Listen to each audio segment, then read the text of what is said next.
Hi friends, my name is Kirti RS. I'm studying in St. Xavier's College. So today I'm here to tell you about and introduce you about a medicinal plant called Strobilanthus alternata. The new latest updated name is Strobilanthus alternata and the old name is Hemigraphis colorata.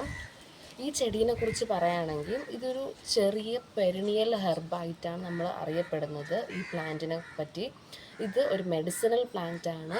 Olden ഡേയ്സിൽ ഒരുപാട് പേര് അവർ ഹോസ്പിറ്റൽസിൽ പോകുന്നതിന് പകരം അവർ വീട്ടിൽ തന്നെ ഒരു remedy ആയിട്ട് use ചെയ്തിരുന്നു ഈ ഒരു പ്ലാന്റിനെ കുറിച്ച്.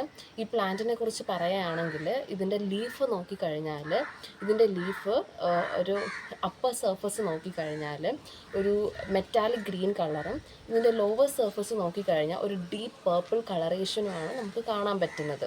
അതുകൊണ്ട് തന്നെ ഇതിന് നമ്മൾ ഓർണമെൻ്റൽ പ്ലാന്റ് ആയിട്ടും യൂസ് ചെയ്യുന്നുണ്ട്. സോ ഈ പ്ലാന്റ് എന്തിനാണ് നമ്മൾ യൂസ് ചെയ്യുന്നത്, ഒരു മെഡിസിനൽ പ്ലാന്റ് ആയിട്ട് യൂസ് ചെയ്യുന്നതെന്ന് ചോദിച്ചാൽ, ഈ പ്ലാന്റ് ഇപ്പോൾ എന്തെങ്കിലും മുറിവ് പറ്റിയാലോ അതിന് എന്ത് ചെയ്യാൻ പറ്റുക, ആ മുറിവ് ഉണങ്ങാൻ വേണ്ടിയിട്ടും പെയിൻ റെഡ്യൂസ് ചെയ്യാൻ വേണ്ടിയിട്ടും പിന്നെ മൈനർ ബ്ലീഡിങ്സ് ഒക്കെ ഉണ്ടെങ്കിൽ അതിനെ റെഡ്യൂസ് ചെയ്യാൻ വേണ്ടിയിട്ടുമാണ് നമ്മൾ ഈ ഒരു പ്ലാന്റ് യൂസ് ചെയ്യുന്നത്.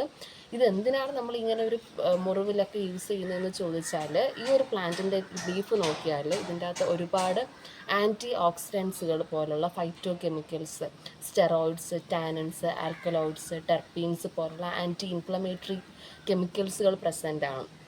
ഈ കെമിക്കൽസുകൾ ഇതിൻ്റെ അകത്ത് ഉള്ളതുകൊണ്ട് തന്നെ ഇത് ഒരു ആൻറ്റി ഇൻഫ്ലമേറ്ററി റെസ്പോൺസ് ഹ്യൂമൻസിന് കൊടുക്കാൻ പറ്റും.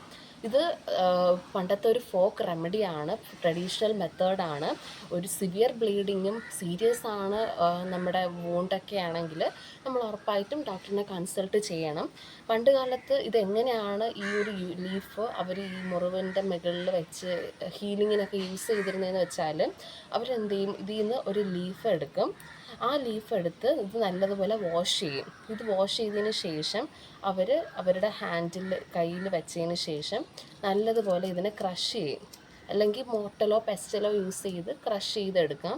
ഇത് ക്രഷ് ചെയ്തതിന് ശേഷം ഇതൊരു പേസ്റ്റ് ഫോമിലാകും.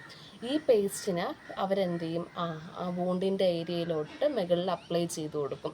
ലാസ്റ്റ് ഒരു ക്ലീൻ ക്ലോത്തോ അല്ലെങ്കിൽ എന്തെങ്കിലും ഒരു ബാൻഡേജോ യൂസ് ചെയ്ത് അത് കവർ ചെയ്ത് കൊടുക്കുകയായിരുന്നു അന്നത്തെ കാലത്ത് ചെയ്തിരുന്നത്.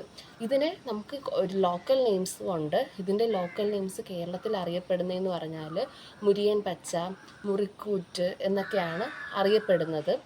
പിന്നെ ഇത് ഇന്നത്തെ കാലത്ത് ഇപ്പോഴും റിസർച്ച് ചെയ്തുകൊണ്ടിരിക്കുന്ന ഒരു കാര്യം എന്താണെന്ന് വെച്ചാൽ, ഈ ഒരു മെഡിസിനൽ പ്ലാന്റായ നമ്മുടെ സ്ട്രോബിലാന്തസ് ഓൾട്ടർനേറ്റ ഇനി എന്തെങ്കിലും നമുക്ക് മോഡേൺ മെഡിസിനിൽ എന്തെങ്കിലും കോൺട്രിബ്യൂഷൻ ഇതിന് നടത്താൻ പറ്റുമോ, ഇതിൻ്റെ ആപ്ലിക്കേഷൻ മോഡേൺ മെഡിസിനിൽ സാധിക്കുമോ എന്നാണ് ഇപ്പോഴും റിസർച്ചുകൾ കണ്ടുപിടിച്ചുകൊണ്ടിരിക്കുന്നത്. ഇതിൻ്റെ ഫാമിലി എന്ന് പറയുമ്പോൾ അക്കന്തേസിയ ഫാമിലിയിലാണ് നമ്മുടെ സ്ട്രോബിലാന്തസ് ഓൾട്ടർനേറ്റ കാണപ്പെടുന്നത്. സോ സ്ട്രോബിലാന്തസ് ഓൾട്ടർനേറ്റ ഒരു മെഡിസിനൽ പ്ലാന്റ് മാത്രമല്ല, അതൊരു ഓർണമെൻ്റൽ പ്ലാന്റ് കൂടിയാണ്.